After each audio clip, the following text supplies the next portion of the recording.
ایمان والا اپنے حلیے سے پہچانا جاتا ہے، اور ہر قوم کا اصول ہے یہ، فوج کو پہچاننا ہو، پولیس والے کو پہچاننا ہو، ہر ایک کی پہچان اس کے لباس سے ہے، ہر ایک کی پہچان اس کے لباس سے ہے۔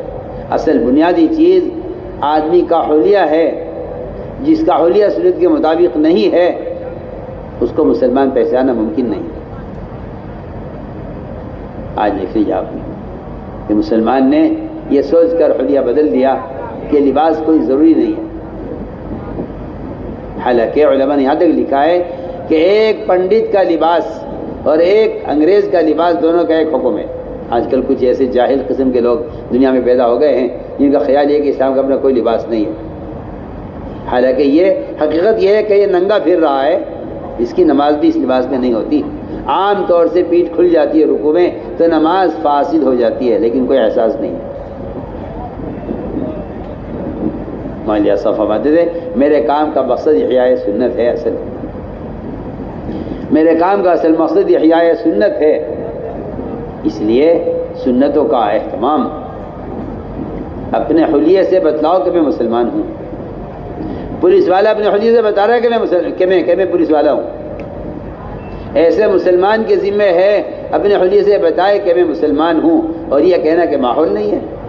میں کہتا ہوں کہ ماحول کا بنانا جہاد ہے، ماحول کے تابع ہونا نفاق ہے، اور ماحول بنانا جہاد ہے۔ ماحول کے تابع ہونا نفاق ہے۔ منافقین کا مزاج تھا کہ وہ جہاں جاتے تھے وہاں والوں کے رنگ میں رنگ جایا کرتے تھے۔ یہ کہنا منافقین کا کہ ہم جب تمہارے پاس ہوں گے تمہارے ساتھ ہوں گے، جب ان کے پاس ہوں گے ان کے ساتھ ہوں گے، اسی کو نفاق کہا گیا ہے۔ ایسے لوگ بہروپیہ ہوتے ہیں جو اپنا روح بدلتے رہتے ہیں حالات کے اعتبار سے۔ ہم بہت بنیادی بات کرتے ہیں، مسلمان کو چاہیے کہ وہ اپنے حلیے کو سنت کے مطابق بنائے، یہ سب سے بڑا جہاد ہے۔ میں کہتا ہوں احیاء سنت سے بڑا کوئی جہاد نہیں ہے۔ کسی دشمن سے مقابلے میں اگر کوئی مسلمان قتل کر دیا جائے تو اس کو شہادت کی ایک شہید کا درجہ ملے گا، ایک شہید کا اجر ملے گا، اور اگر کوئی مسلمان مخالف ماحول میں سنت کا اہتمام کرتا ہے تو پھر فرمایا حدیث میں کہ ایسے مسلمان کو 100 شہیدوں کے برابر اجر ملے گا، صرف ایک سنت کو زندہ کرنے میں، ایک سنت کو زندہ کرنے میں 100 شہیدوں کا اجر ہے۔ میرے دوستو عزیزو، مسلمان کیا کہتا ہے؟ مسلمان یہ کہتا ہے کہ جی آپ کو اصل میں معلوم نہیں میں کون ہوں، مجھے تو اتنی غیرت اور شرم اور غصہ آتا ہے ایسا کہنے والے پر۔ جی ہاں، جب یہ انگریز بن کے پھرتا ہے اور یہ اپنی داڑھی مڈا کر اور یہ یہودی بن کر پھرتا ہے، اس لیے جب سنوں کے تو کے لیے کہا جاتا ہے تو یہ کہتا ہے اصل میں آپ کو معلوم نہیں میں کون ہوں۔ ارے کمبختی مارے، تو محمد صلی اللہ علیہ وسلم کا امتی ہے اور اس کے علاوہ کون ہے تو؟ سوچیے آپ کو اصل میں معلوم نہیں میں کون ہوں۔ اچھا، اس جواب کا مطلب ہی یہی ہے کہ اس نے اپنے آپ کو محمد صلی اللہ علیہ وسلم کے امتی ہونے سے خارج کر لیا ہے، صاف صاف۔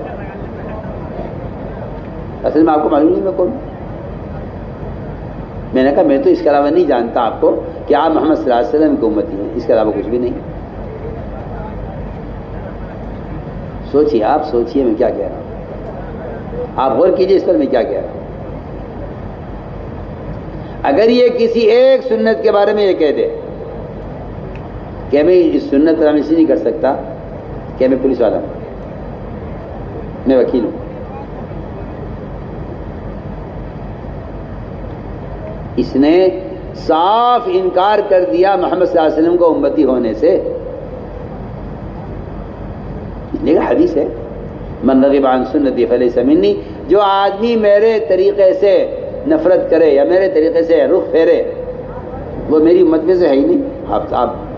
آپ کرتے رہیے تعویل جھوٹی، صاف فرما دیا آپ نے، من رغب عن سنتی فلیس منی۔ جس آدمی کی شکل، اس کا لباس میری شکل میرے لباس کی طرح نہیں ہے وہ میری امت میں شامل نہیں ہے۔ اور آپ کہہ رہے ہیں کہ جی میں آپ جانتے نہیں میں کون ہوں۔ سوچیے آپ، سنت جو ایمان کی سب سے بڑی علامت ہے، ایمان کی سب سے بڑی علامت ہے اتباع سنت۔ جس کو اس زمانے کے بیچارے جاہل قسم کے مسلمان وہ اس کو ایمان کا حصہ نہیں سمجھتے. حالانکہ میں آپ سے بتاؤں ایک بات، ایمان زندگی کے تمام شعبوں میں اس طرح پھیلا ہوا ہے جس طرح انسان کے بدن میں روح پھیلی ہوئی ہے. آپ سر کا بال کھینچے تکلیف ہوگی، آپ کے پیر کا ناخن کٹے گا تو چوٹ لگے گی تکلیف ہوگی. پیر کے ناخن سے لے کے سر کے بال تک روح پھیلی ہوئی ہے. اس میں جس حصے میں بھی آپ کو تکلیف پہنچے گی پورا بدن اس سے متاثر ہوگا. اس طرح ایمان سارے شعبوں کے اندر پھیلا ہوا ہے. ہم آپ سے بہت بنیادی بات کر رہے ہیں. جب آپ سے کہا جاتا ہے کہ یہ سنت تو آپ کہتے ہیں جی آپ کو معلوم نہیں میں کون ہوں. اس کا مطلب یہ ہوا کہ آپ اپنے محمد صلی اللہ علیہ وسلم کا امتی ہونے کا تو انکار کر رہے ہیں. سنیے تو صحیح، آپ کے نزدیک سنت پر عمل کوئی فرض نہیں ہے. میں کہتا ہوں اس زمانے کی بے دینی کا سبب یہی ہے کہ آپ کہتے ہیں سنت ہے فرض نہیں ہے. میں آپ کو مثال پیش کرتا ہوں. آپ کو پتہ چلے کہ ایک نماز کی سنت، ایک نماز کا فریضہ، ایک نماز کا فریضہ ہے، نماز جس کے بغیر مسلمان نہیں ہو سکتا. اگر کوئی مسلمان نماز کا انکار کر دے تو وہ کافر ہو جائے گا. کیا ہو جائے گا؟ کافر ہو جائے گا اگر نماز کا انکار کرے. اگر وہ نماز نہیں پڑھتا، انکار تو نہیں کرتا کہ میں نماز نہیں پڑھتا، تو امام ابو حنیفہ کہتے ہیں کہ اس کو عمر قید کر دیا جائے. یہاں تک کہتے ہیں مر جاوے قید میں یا نماز پڑھنے کا عزم کر لے. باقی ائمہ کہتے ہیں نہیں جی، اس نے اگر نماز کا انکار کر دیا ہے تو اس کو قتل کر دیا جائے کیونکہ یہ اسلام سے مرتد ہو گیا، اس نماز کا انکار کر دیا. میں ایک بہت اچھی مثال دے رہا ہوں. آپ یہ کہتے ہیں جی ہاں یہ تو نماز ہے، نماز کا تو کوئی مسلمان انکار کر سکتا ہے، نماز تو سبھی پڑھتے ہیں اور پڑھنی چاہیے، نماز کے چھوڑنے کی تو اسلام میں کوئی گنجائش ہی نہیں ہے. سنیے آپ، کہاں نماز کا فریضہ اور کہاں آپ صلی اللہ علیہ وسلم کو لوکی پسند تھی، لوکی جو آپ کے کھیتوں میں ہوتی ہے. اس لوکی کی سنت پر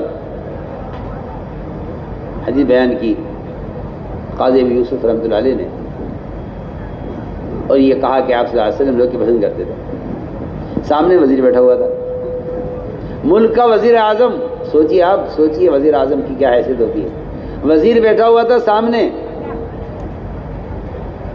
اس کی دعوت کی تھی قاضی صاحب نے، یہ جج تھے اپنی عدالت کے. تو اس وزیر نے یہ کہہ دیا کہ مجھے لوکی پسند نہیں ہے. کھانے کی چیز ہے، نہ فرض ہے نہ واجب ہے، نہ اس کو کھانا کوئی لازم ہے نہ چھوڑنا حرام ہے. اس نے اتنا کہہ دیا مجھے لوکی پسند نہیں ہے.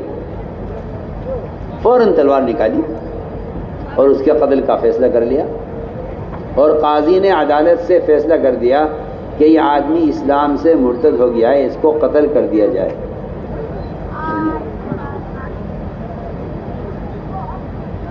ایسا زمانہ تھا. مسلمان کو سنتوں سے ایسی محبت تھی، مسلمان کو سنتوں سے ایسی محبت تھی کہ قاضی نے فیصلہ کر دیا کہ اس آدمی کو قتل کر دیا جائے، اس نے سنت کا انکار کیا. دیکھ لیجیے. اب مسلمان سر سے لے کے پیر تک یہودیوں کی شکل بنا کر پھر رہا ہے اور اسے اس کی کوئی پرواہ نہیں ہے. اور اسے جاہل قسم کے لوگ یہ کہہ رہے ہیں اس میں کوئی حرج نہیں ہے، اس میں کوئی حرج نہیں ہے، ایسے بھی پڑھ سکتے، ایسے پہن سکتے ہیں، یہ پہن سکتے ہیں، یہ پہن سکتے ہیں، پہننے سے کیا ہوتا ہے. ایسے جاہل قسم کے لوگ کہتے ہیں ایمان دل کی چیز ہے، ظاہر میں کیا دیکھنا، ایمان دل میں ہوتا ہے. اگر تیرے دل میں ایمان ہوتا تو سنت کی شکل میں ظاہر ہوتا. وہ ایسا فرماتے تھے جی، سنو حضرت کی بات نقل کر رہا ہوں، مولانا ایسا فرماتے تھے کہ جس کا ظاہری حلیہ سنت کے مطابق نہیں ہے اس کے دل میں کفر نے جڑیں پکڑی ہوئی ہیں. پکی بات. کیا کہتا ہے مسلمان؟ مسلمان یہ کہتا ہے کہ جی اصل میں آپ کو ابھی معلوم نہیں ہے میں کون ہوں. میں اصل میں ڈاکٹر ہوں. سن تو لو, میں ڈاکٹر ہوں. تو میں نے پوچھا سکھ تو ڈاکٹر ہوتے ہیں؟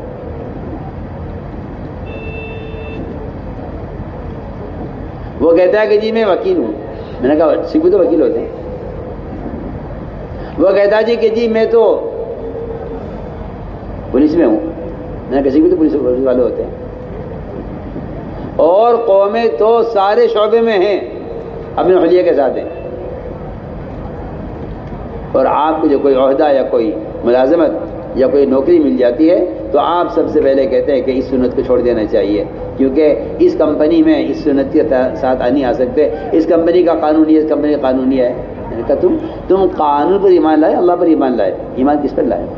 سوال ہے. تم ایمان کس پر لائے تھے؟ اللہ کے رسول پر لائے تھے یا قانون پر ایمان لائے تھے؟ سنیے آپ, تو صاحب کہہ دیتا ہے کہ یہ قانون ہے اور میں کیا کر سکتا ہوں. میں سوال کرتا ہوں سب سے, کوئی آدمی آپ کی زمین قبضانے لگے, آپ اس کے لڑیں گے, کوشش کریں گے, میرے باپ کی زمین ہے, میرے دادا کا گھر ہے, آپ کوشش کریں گے اس کے لیے. سوال اس بات کا ہے کہ اگر کسی ڈپارٹمنٹ کا یا کسی شعبے کا کوئی قانون ہے اور اس کا قانون آپ کی جسمانی یا کپڑے یا حلیے کی کسی سنت سے ٹکرا رہا ہے, صاف تو بحث کرتا ہوں کہ آپ سے کہا جائے کہ آپ سنت چہرہ نہیں رکھ سکتے مثال کے طور پر, تو آپ اگر یہ کہتے ہیں قانون کی مجبوری ہے تو آپ اللہ کے یہاں مجرم ہیں. سن لیجئے, میں نے بات نوٹ کر لی. آپ اللہ کے یہاں مجرم ہیں. اگر آپ یہ کہتے ہیں قانون کی مجبوری ہے تو آپ اللہ کے یہاں مجرم ہیں. اس لیے کہ صاف صاف بات ہے کہ ہم تو اللہ پر ایمان لائے, اللہ پر ایمان لائے, اس کے بعد کوئی شخصیت کوئی ذات ہے ہی نہیں جس پر ایمان لاتے. ان پر ایمان لانے کا مطلب یہ ہے کہ ہم ان کے حکم کے تابع ہیں. اللہ کے یہاں, اللہ تعالیٰ کے یہاں یہ چھوٹ نہیں ہوگی کہ جی قانون تھا ٹھیک ہے آپ مجبور تھے. نہیں, میں عرض کرتا ہوں اللہ کے یہاں مجبور کون ہے, معذور کون ہے, یہ تو آج کو سمجھنا چاہیے. اللہ کے یہاں مجبور کون ہے, معذور کون ہے, اور اللہ کے یہاں مجرم کون ہے اور اللہ کے یہاں معذور کون ہے, اس کو سمجھنا چاہیے. جو شخص اس کے لیے مسلسل کوشش کر رہا ہو وہ کہا جائے گا کہ ہاں یہ اللہ کیا معذور ہے. اللہ دیکھ لیں گے میرے بندے نے میرا حکم پورا کرنے کے لیے, میرے بندے نے میرے نبی کی سنت عمل کرنے کے لیے پوری کوشش کی ہے. اگر یہ کوشش کر رہا ہے تو یہ اللہ کے یہاں معذور ہے, ورنہ مجرم ہے. اگر کوشش نہیں کرتا تو مجرم ہے. دوسری شرط یہ ہے کہ آپ جتنی دیر اس شکل میں ہیں آپ اللہ تعالیٰ سے اس پہ استغفار کرتے رہیں. اور تیسری شرط یہ ہے کہ آپ یہاں سے نکلتے ہی لباس تبدیل کر لیں, تب تو کہا جا سکتا ہے کہ آپ اللہ کیا مجرم نہیں ہیں, ورنہ آپ اللہ کیا مجرم صاحب. مولوی صاحب فرماتے تھے میرے کام کا مقصد تو احیاء سنت ہے, میں تو ایک نمونہ پیش کرنا چاہتا ہوں سارے عالم کو. تو میرے بزرگ دوستوں عزیزوں, آپ صلی اللہ علیہ وسلم کے زمانے میں جو آدمی آتا تھا سب سے پہلے اس کے لیے کہ وہ آ کر ایسا بدل جایا کرتا تھا. آپ نے فرمایا کہ میری امت ساری امتوں کے درمیان میں ایسی ہے جیسے سفید بیل کے پہلو میں چند بال سیاہ ہوں, الگ الگ چمکتے ہوئے نظر آتے ہیں. اب تو حالت یہ ہے کہ کسی کو سلام کرتے بھی ڈر لگتا ہے, نام پوچھنا پڑتا ہے سلام کرنے سے پہلے کہ آپ کے کیا نام ہے. اس کا مطلب صاف یہ ہے, اس کا صاف مطلب یہ ہے کہ مسلمان سنتوں سے اتنا ننگا ہو گیا ہے کہ اس کو سلام کرتے ہوئے خیال ہوتا ہے پتہ نہیں مسلمان یا غیر مسلم. صاحب آپ سے تو میں آپ سے بے تکلف بات کر رہا ہوں. مسلمان نے اپنا حلیہ یہ بنا لیا ہے کہ ابھی یہ سلام کا بھی مستحق نہیں رہا ہے, اس کو سلام کی کیسے کی جائے پتہ نہیں کون ہے. میرے دوستوں چیزوں, اس لیے ہم نے عرض کیا کہ سنتوں کا بڑا مقام ہے اور سنتوں کو مٹانا دین کو مٹانا ہے. آپ یہ مت سمجھیے کہ آپ نے فرائض چھوڑ دیے تو اسلام جو ہے ضائع ہو گیا، نہیں. اگر آپ سنتیں چھوڑ رہے ہیں تو آپ اسلام کا ایک حصہ معاشرے کو ضائع کر رہے ہیں. اسلام کا ایک بڑا حصہ معاشرہ ہے. عبادات، معاملات، اخلاق، معاشرہ، یہ 4 شعبے ہیں. یہ ایمان کا معاشرہ، ایمان کا ایک حصہ ہے جس کو آپ یہ کہہ کے چھوڑ دیتے ہیں کہ اس سے کیا ہوتا ہے. اس لیے ہم بنیادی طور پر بحث کر رہے ہیں کہ سنتوں کا اہتمام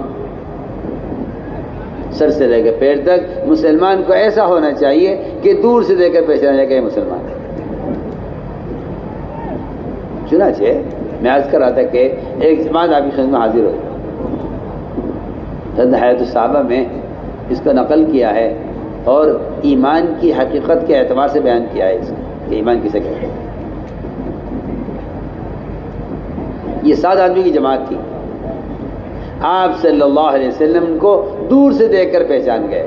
وہ خود کہتے ہیں کہ آپ نے ہمارے حلیے سے پہچانے کے مومن ہیں. ہم قریب آئے، آپ نے ہم سے پوچھا آپ نے کہ تم کون ہو. ہم نے آپ کے سوال کے ساتھ جواب دیا کہ ہم ایمان والے ہیں فوراً. اس لیے کہ انسان کا مزاج ہے یہ کہ وہ جو اصل اس کا مقصد ہوتا ہے اس سے وہ اپنا تعارف کراتا ہے. آپ پوچھیں کسی دکاندار سے کہ آپ کیا ہیں کہ میں تاجر ہوں. آپ کی ڈاکٹر پوچھیں آپ کیا ہے کہ میں ڈاکٹر ہوں. آپ کسی انجینئر سے پوچھیں آپ کیا ہے کہ میں انجینئر ہوں.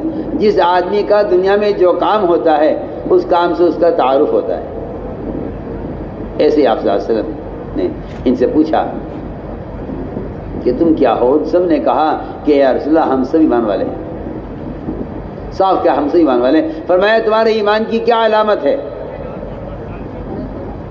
انہوں نے صاف فرمایا کہ یا رسول اللہ 4 چیزوں پر ہمارا ایمان ہے. 4 پر ہمارا ایمان ہے. ہم ایمان لائے ہیں اللہ پر، اس کے فرشتوں پر، اس کی کتابوں پر، اس کے رسولوں پر، اور ہمارا ایمان ہے آخرت کے دن پر، اور ہمارا ایمان ہے تقدیر پر. تقدیر پر ایمان یہ ہے کہ ہم اللہ تعالیٰ کے ہر فیصلے سے راضی رہتے ہیں. تقدیر کہتی اس کو ہے کہ بندہ اللہ کے ناگوار فیصلوں پر اپنی رضا ظاہر کرے. بندہ اللہ کے فیصلوں پر اپنی رضا ظاہر کرے، اسے کہتے ہیں تقدیر پر ایمان. اس لیے کہ اللہ تعالیٰ نے ہر انسان کے ساتھ جو کچھ پیش آنا ہے وہ اللہ نے اس کی پیشانی پر لکھ دیا ہے. بچے کی پیدائش سے بہت پہلے فرشتہ اللہ تعالیٰ کو ایک ایک چیز کی خبر کرتا رہتا ہے کہ اب یہ رحم کے اندر نطفہ اس حالت میں ہے، اب یہ لوتھڑا ہو گیا ہے، اب یہ بن گیا ہے، اب یہ جسم بن گیا ہے. اللہ فرماتے ہیں کہ اس کی پیشانی پر سب کچھ لکھ دو جو کچھ اس کو پیش آنا ہے. فرشتہ آتا ہے پیشانی لکھ کر چلا جاتا ہے.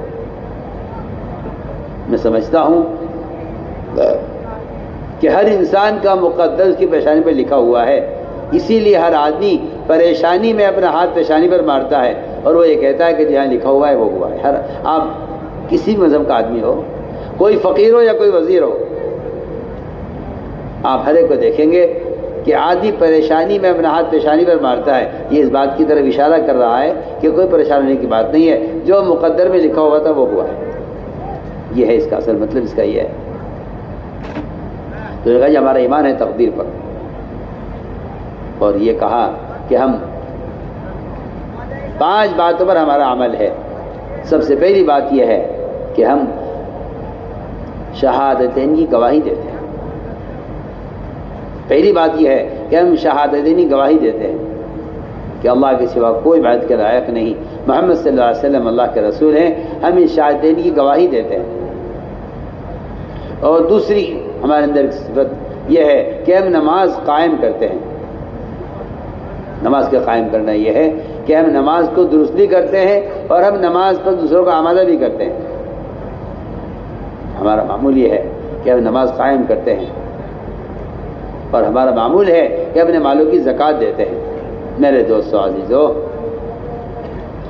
زکوٰۃ کا ادا کرنا یہ اللہ کے خزانوں سے، اللہ تعالیٰ کی ذات سے فائدہ اٹھانے کا ایسا بنیادی ذریعہ تھا. اللہ اکبر.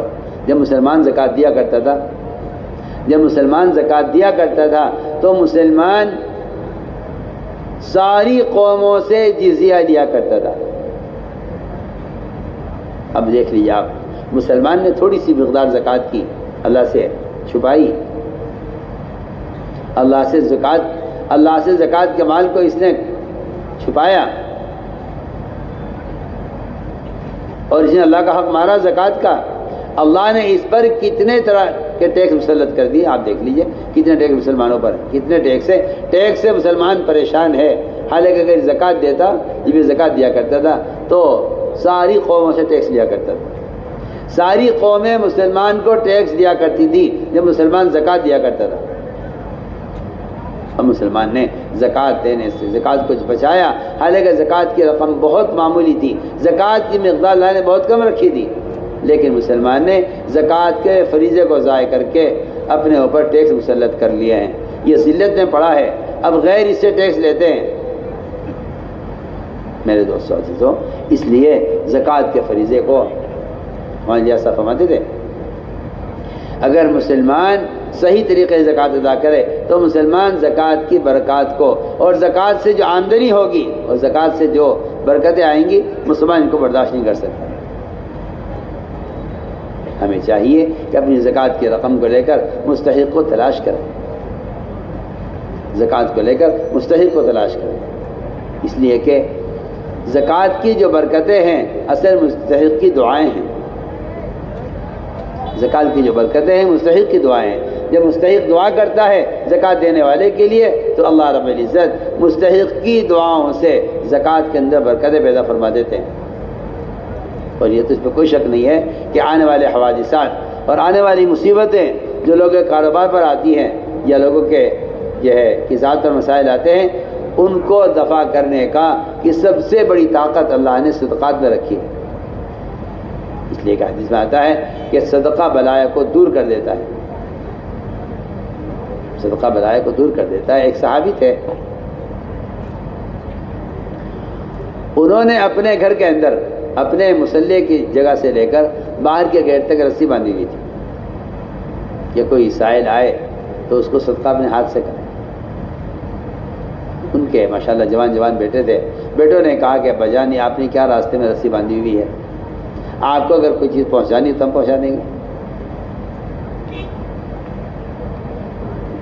فرمانے لگے کہ وہ کیونکہ نابینا تھے، راستہ گھر کا بھٹک جاتے کہیں، تو وہ رسی پکڑ کے دروازے پر جاتے تھے اور سائل کو اپنے ہاتھ سے صدقہ کرتے تھے.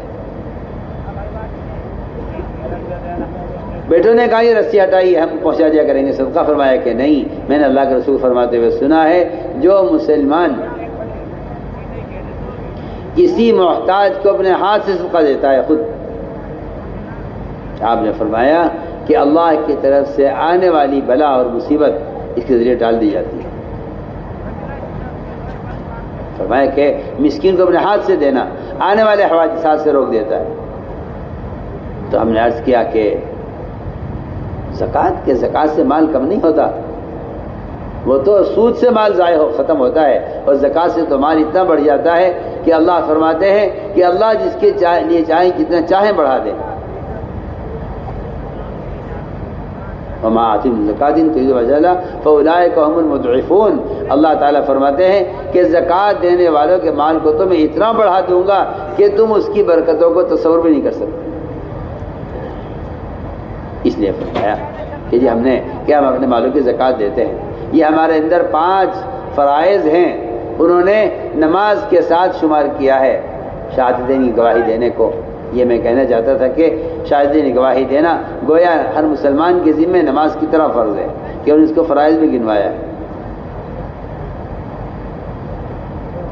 یہ 5 وہ ہیں جس پر ہمارا عمل ہے. آپ نے فرمایا کہ یہ پورے دین کے سمجھنے والے فقہا ہیں، اور فرمایا کہ یہ باادب لوگ ہیں، اور فرمایا کہ ان کے اندر ایسی صفات ہیں کہ قریب تھے کہ سب نبی ہو جاتے ہیں.